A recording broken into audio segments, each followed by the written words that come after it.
Hello. Yes, Shruti, are you here? Yeah, I can hear you. Okay. Okay. All right. So, unfortunately, there seems to be some network issue on my end, so I will not be able to switch my camera on. But I think we can begin with the webinar. We are already, I think, delayed by a good 10 minutes. So, very good morning to all. My name is Akshit Tushar Mandal, and I'm a teaching faculty at the Peria School of Architecture, New Delhi. I welcome you all to webinar number 43 in the Every Friday webinar series, a platform for young minds to express their ideas. Today's webinar will be presented by Ms. Shviti Tagore, who will be discussing cities beyond architecture. To quickly introduce the speaker, Shviti Tagore is a sociologist who has completed her bachelor's in sociology honors from Delhi University and a master's in sociology from Jamia Millia Islam.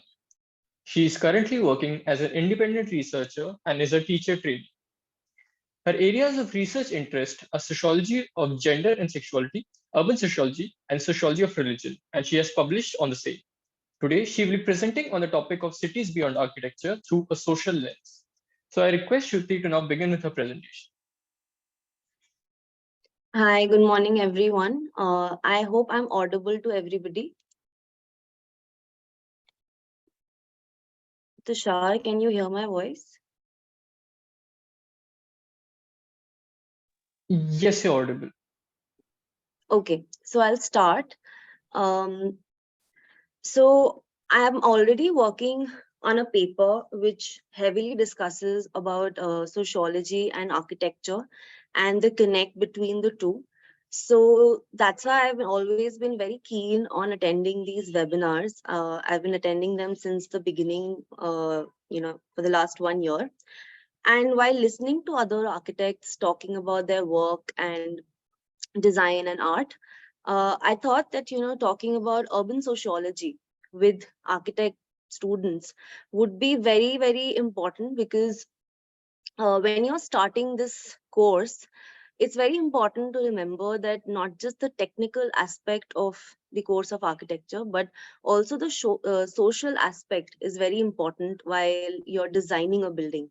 So this presentation is actually an introduction to all the students and people who are trying to learn something about design and this course. So I will be discussing in this format today. One second. Yeah. So today, first, we will be discussing about the historical emergence of cities. Then we'll discuss about the coming up of the cities, and then about urban sociology and the need and scope of it in the field of architecture.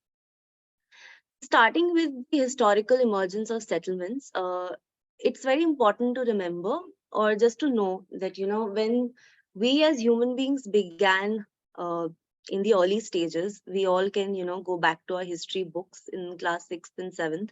We know that the early man or the Stone Age man was not somebody who was living in a house and was not somebody who was living in a city, but rather we were not people who had any concept of settlement at that time.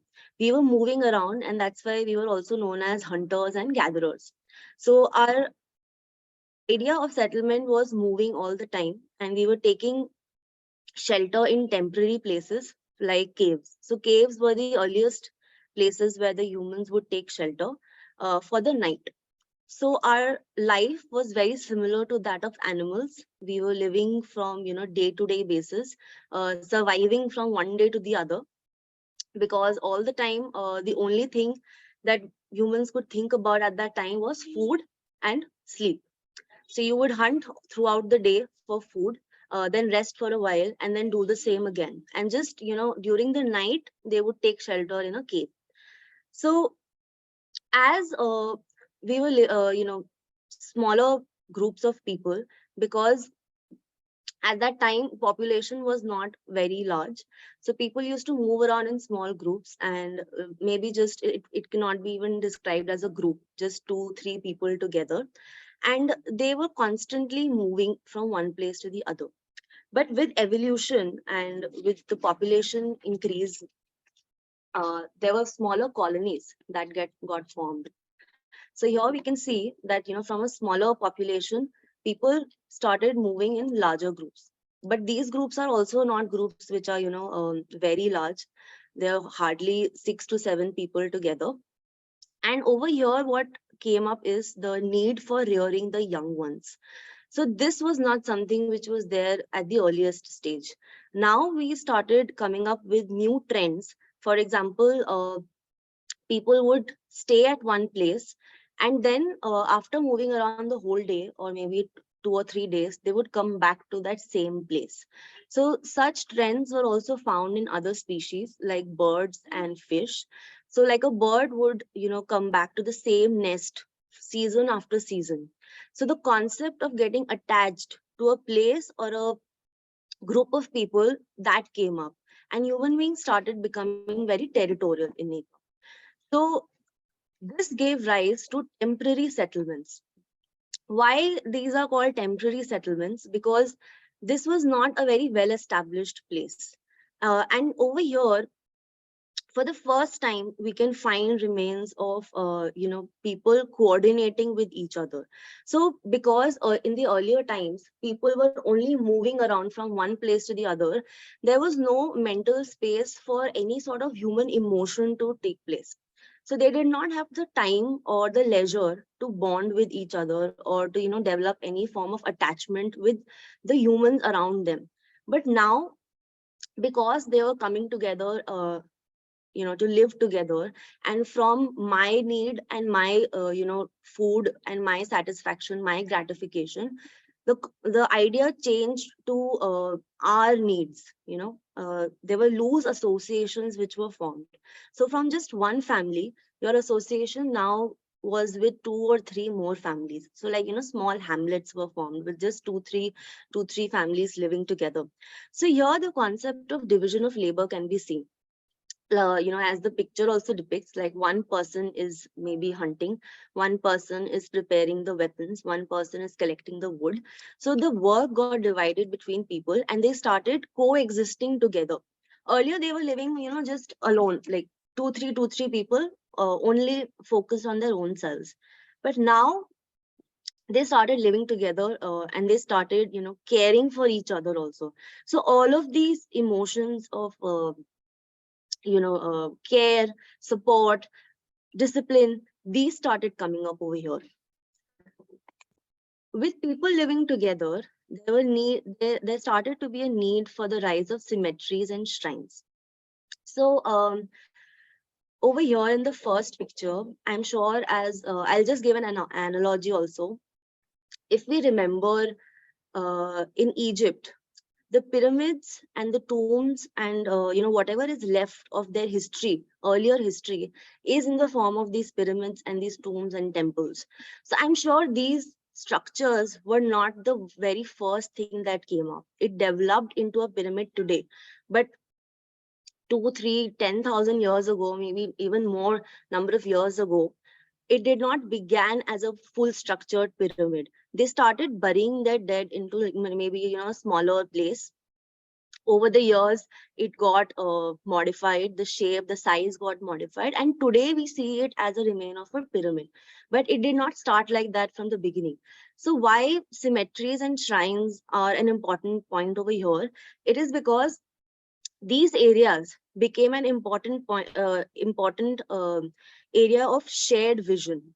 So humans who were living at temporary settlements, they would come together at this point to bury the dead and pay their respect. So in the earlier times, there was a lot of respect that was given to the dead people. It was a whole ceremonious concern for them, that their next life, their next journey should be very smooth, very nice. So various artifacts or jewelry or other things were buried with them.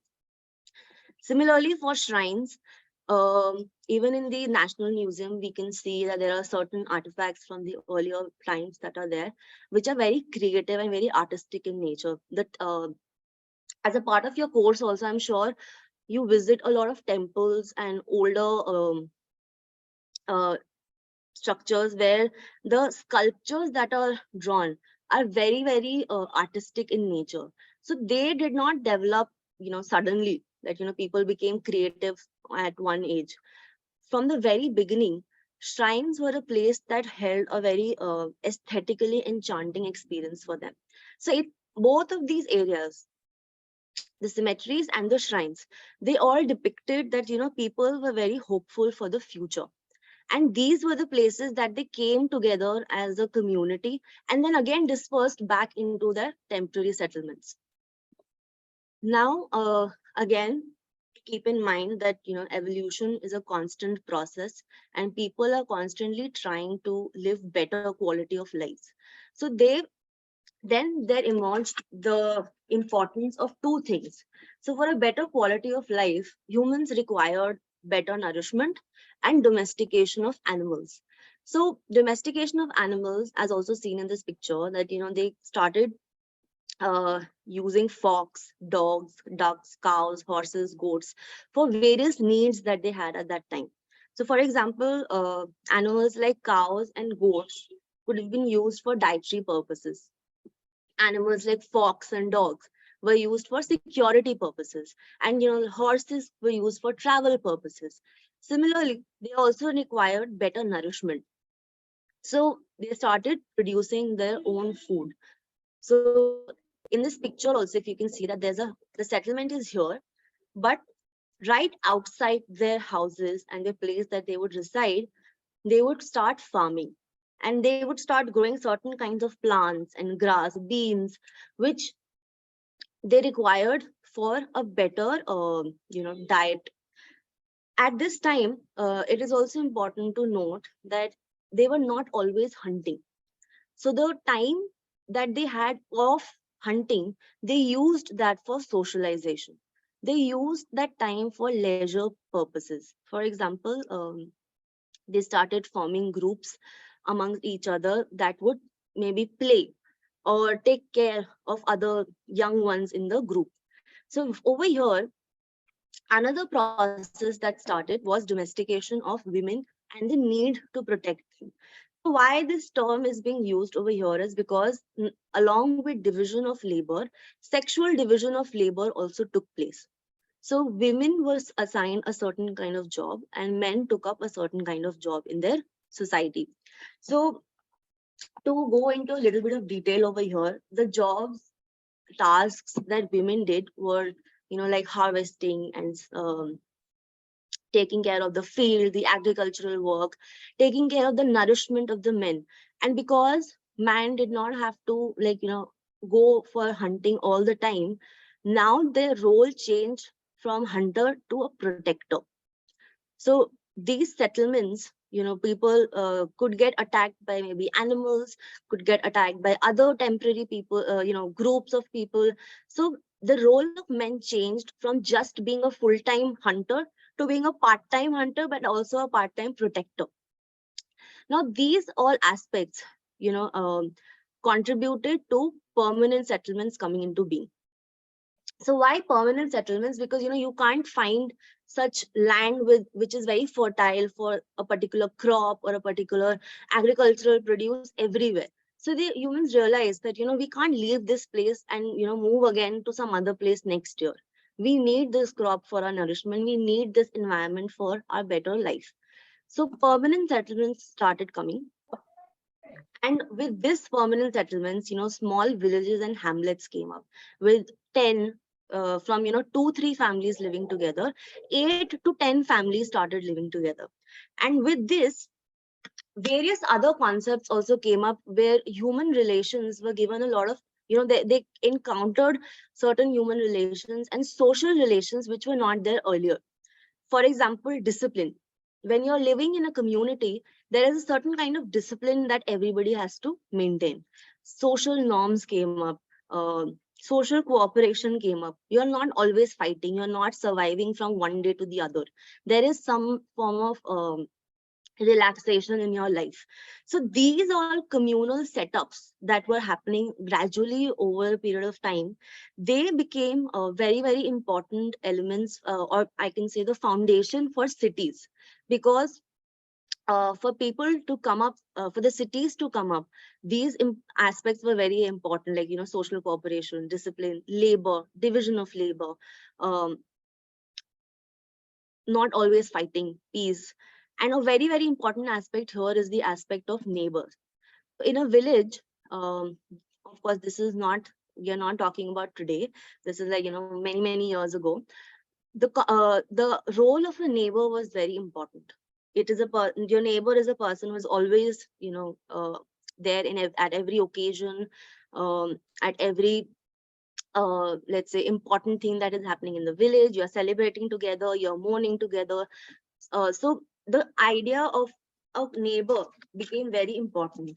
So this is how, from being just moving as hunters and gatherers, we came up to some form of settlement over the years.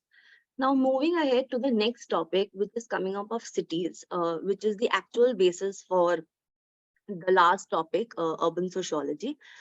Cities, the term city in English was actually derived from two Latin terms, which is actually a set of two words that mean nothing related to nothing exactly as city, but related to the setup of the city at that time. So the first term is civitas, which means membership of a citizenry. So, when the concept of cities came up, city was not a place where, everybody had equal rights, like, the rights that we enjoy, or the freedom that we enjoy today. It was not something that came in very easily in the earlier times. So only a special group of people had access or membership to the citizenry. So civitas means that, and civis means citizen. So these two terms together gave, the term city was derived from these two words. The earliest records that we can find of city, or the term being used in any context, human context, comes in from the Greek philosophy or and the Roman world. So in the Greek philosophy, there was a concept of polity, and in their language they call it polis, which means that polis was actually a group of people. Like I mentioned before, this it was a very special group of people who made all the political and administrative decisions in the area. They were the decision makers. And there were certain criteria that people had to fulfill in order to become a participant of this polis. The criteria were: first, you had to be free, because at that time, human slavery was being practiced. Second, you had to be a male person. Females were not allowed to be a part of the administration, the government. And the third criteria was you had to own a certain piece of land. So you had to be a landowner. If you can fulfill all these three criteria, only then you can become a part of the polis. And becoming a part of this special group actually meant that you not only enjoyed some sort of control over the government or the administrative things, but you also held immense amount of power in your household. Now, polis did not just cover the city area, but it also covered the nearby villages. In the Roman world, in the Rome, a similar setup, a similar arrangement was found, just that they did not call it as polis, they called it as civitas. The name changed, but the arrangement was absolutely similar. Another country where we find, early records of city and the mention of it is Germany. But the Germans rejected both the ideas of civitas and polis. They came up with their own concept of a burg. So a burg is a fortified state. It refers just to the physical space, not the people. People living in the burg were known as the burgerius. So it somewhat looked like what is depicted here in the picture. This area was the city for them. Like, this fortified state was the city. And according to them, city was not a neutral place. It was not a place where everybody was, just focusing on the economic and political life. It was a place which was very, very sacred.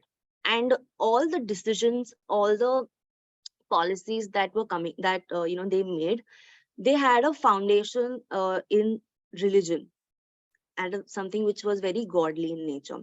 So in the earlier times, there was a very distinguished, difference between village and a city, where the village had a very simple life.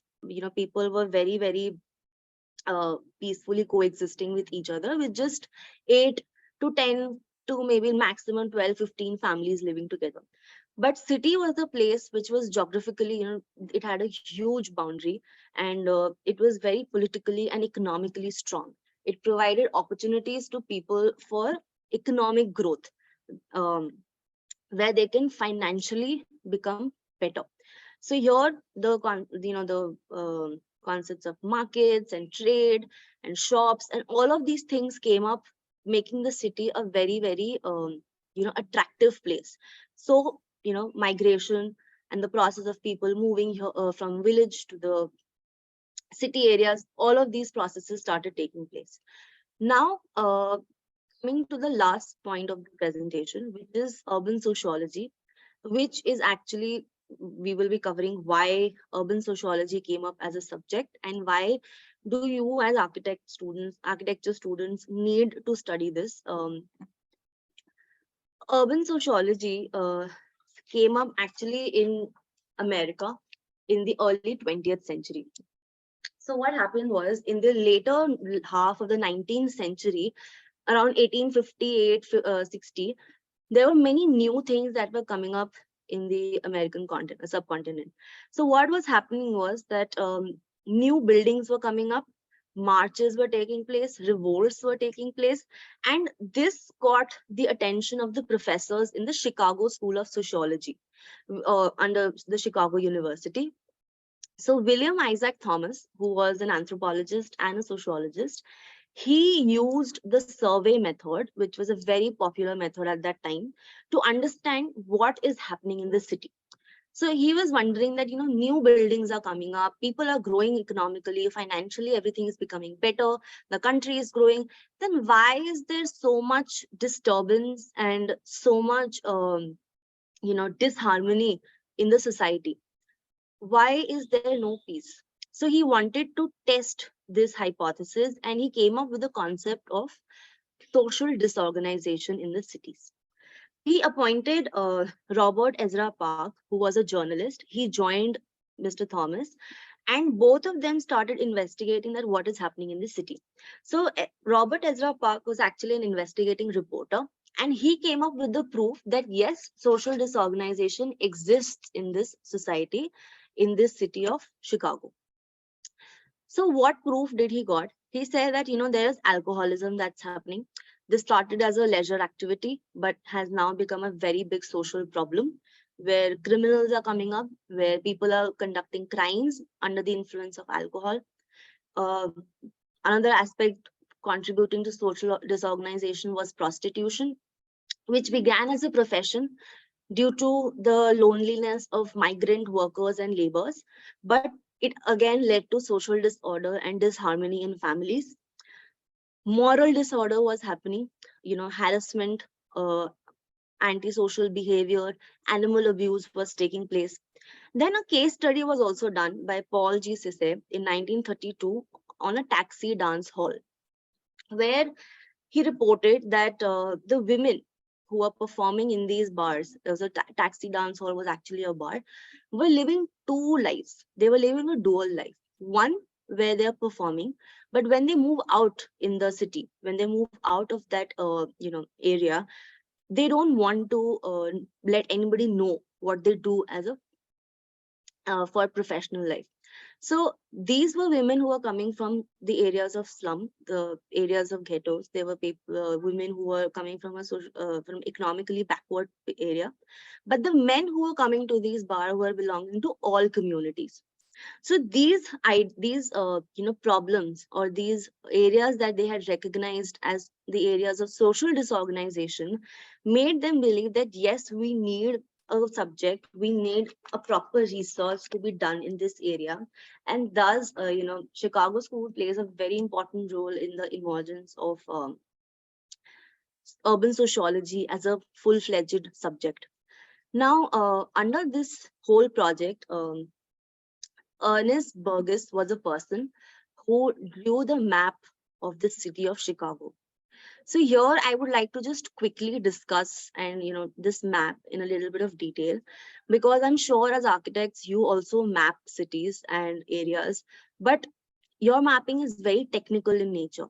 How the roads should be, what the dimensions should be, what the spacing should be. how much space can a house take. But when a sociologist maps a city, it is very different. So here, if we can see in the innermost circle, so this was the map of the Chicago city at that time, which Burgess came up with. And this is a very, very popular study, which is even, heavily studied by sociologists today.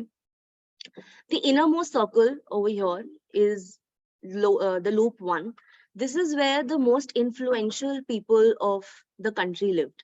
The most, people who are very, very rich, people who are very, very, you know, uh, had a lot of privileges in their life. They lived in this, for this innermost loop. Right next to them initially lived people who were belonging to the middle class, but because these people required laborers and people who would serve them, their workers, their drivers, their helpers, they started living nearby this area. And that is why eventually this area got converted into a slum area, and the middle class people shifted right to the end, zone 4. Eventually what happened was, because the rich were very influential, they started pushing their boundaries, and this area of the slum got, or the ghetto area, became very, very small.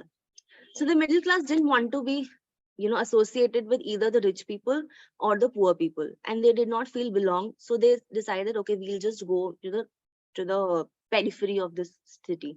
We'll just go very away from these two classes. So this is how the mapping of the city, or the way people were living, the way they were building their houses, had a very, very social reason behind it. Now coming to the scope and need of urban sociology. So urban sociology mainly studies about cities. Everything related to the city is discussed in this subject. So, the problems associated with it, for example, the planning, the development, traffic regulations, how markets are working, how residential areas are supposed to be built, how hospitals are to be built, how schools are to be built, public hygiene, social hygiene, everything. To give an example of how a space which is designed by an architect can be looked from a very social lens. For example, when you're building public spaces like a park, for example, you've been given a project to design a park. So using your social lens, you can decide that, okay, maybe, is this park going to be a dog friendly park? Is this park going to be a park which is very well equipped for children? Is it going to be a space which is only for playing, or do we set up a garden also over here? Can we build an area in the park where the old people can sit, because they can't move around too much? Another example can be, if you are hired by a big company to build or create a restaurant. So again, when you're building a restaurant, it's not just using your technical skills where you can decide that, okay, a location has been given, a space has been given, and you just have to draw the dimensions of it.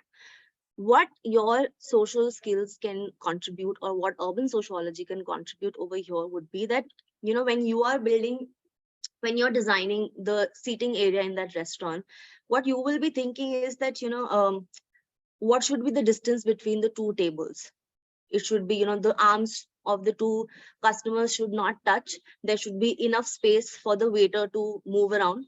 But when you're sitting in a restaurant, you also want to provide privacy to your customers so that they can talk freely. They can enjoy that leisure time with their family. So that space need not just be a one-arm distance, but it has to be a little more.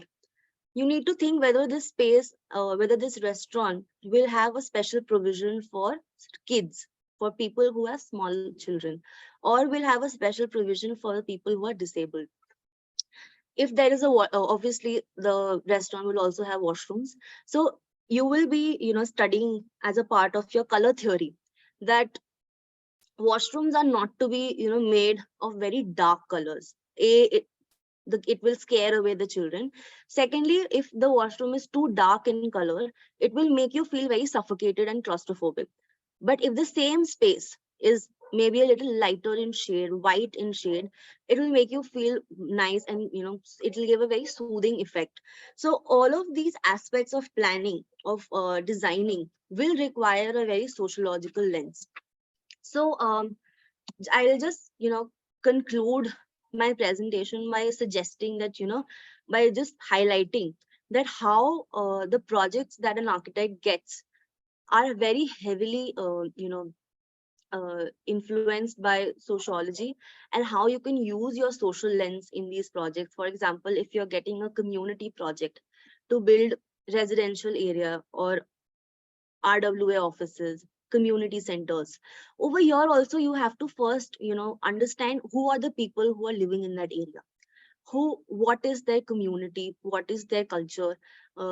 How do I build a space which does not make them feel isolated, which makes them feel very homely? If you're getting a big social project like building an NGO, building a school, a college, a university, over here also you have to understand where is this university coming up, which state it is coming up in, what is the subject, what does the university stand for, what is the main principle. In schools, is it a convent school, is it a school which is public or primary, is it a government school? So for all of these things, not just technical knowledge but a little bit of subjective and sociological knowledge is also important. For example, again, if you're getting ecological projects like building a park, national park, zoo, aquarium, reconstruction projects of entirely planning a city. For example, Chandigarh today is a very, very well planned city, but it was not like that many years ago.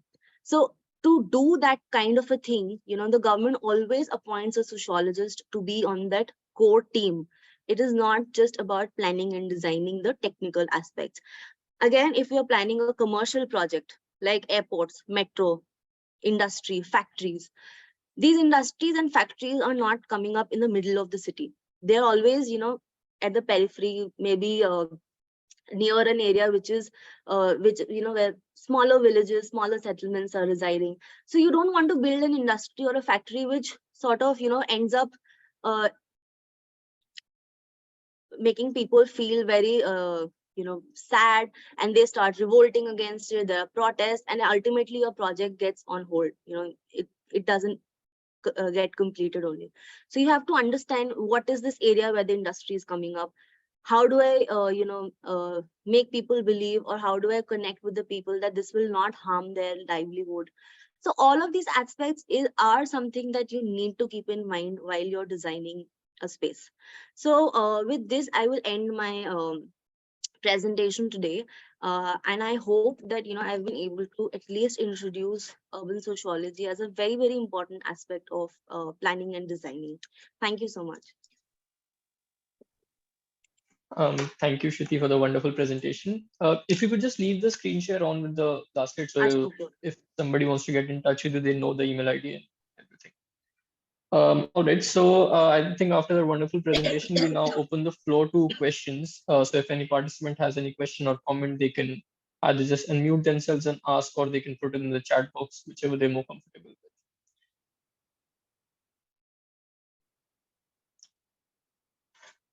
But in the meantime, I think to get the discussion rolling, so Shruti, I do have like a question or two for you based on the topic. So I think this is something that I think maybe not the students, but the architects who are attending will probably be able to recognize that a lot of concepts that you talked about are something that we are guided towards to explore. But I'm not sure if we have ever been made aware of that these are inherently very like these are inherently concepts that come out of it. So like the first question to you would be that for as young students, and especially as maybe even as educators, how do you think we can sort of start incorporating these aspects more into design and into like the into conveying these ideas and thought process to not just the students as educators, but also as future architects to the clients. Okay. So, I mentioned about your color theory that, I'm sure you have studied.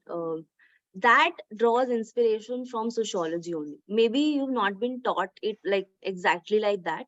But similarly, there are a lot of things that I'm sure if you have designed something as a project or as a thesis also, you have taken into consideration a lot of things about regarding the area or the space that you're trying to design. So as students of architecture or as teachers who are going to teach students of architecture, what you can do is when you take students out for a field visit, or when you take students out for visiting these monuments or places which have architectural history and some sort of relation, it you can point out the social aspects also over there, that how this particular kind of a building was built in this state or in this city because people over here resonated with that art. So a temple which is in the south is not it will not be of the same structure which is from a temple which is built in Delhi or in Madhya Pradesh. Just by looking at the two pictures you can very easily say that okay, this is from south and this is from the middle India. So maybe you can point out that. Secondly, maybe you can introduce urban sociology or like a full-fledged social subject in your 5-year course at least once in one semester, or I don't know how your system is, semester or annual, but at least once there should be a full-fledged learning on this subject alone, where it is not about just understanding how you're building, but where do you draw that inspiration from. And another very practical thing that can be done is that when you are trying to give a project to the students, when you're trying to give an assignment that we need you to let's say for example design a model for an airport, or design a model for a residential area, give them an assignment to actually move out to people around their neighborhood and ask them that if a new residential area is to be has to be built, what are their expectations, what do they want, that maybe there are some suggestions that they can get. And they will also understand very well that to build up a space, it is very important to take into consideration the kind of people who are going to use that space. Because of course that building will not be of any use if there is nobody going in there, or there no kind of work is being done over there. In a university also, that building becomes productive with students and teachers and admin and everybody going and working over there. So if you don't take into consideration their expectations and suggestions, then that whole space becomes very pointless, so the purpose goes away. So these are 2 3 areas where as teachers or as future architects you can work on. Okay, thank you for the answer. So yeah, I think we do have time for another question if there's any. So if there's any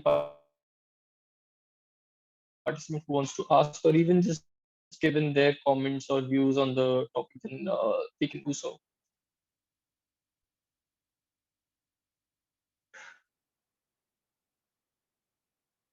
Okay. So I don't think we don't seem to have any questions from the participants now. And I think we are well on time towards the closing as well. So um, all right. So I think we can bring the webinar to a close now. Shweti, if you could just check the chat, I think one of the participants just congratulated you on a well done presentation. So I think on that note, we can probably bring the webinar to a close. I thank all the participants for attending, and I especially thank Shweti for taking out time for us today and presenting this wonderful topic to us. Thank you, everyone, and please have a good day. Thank you.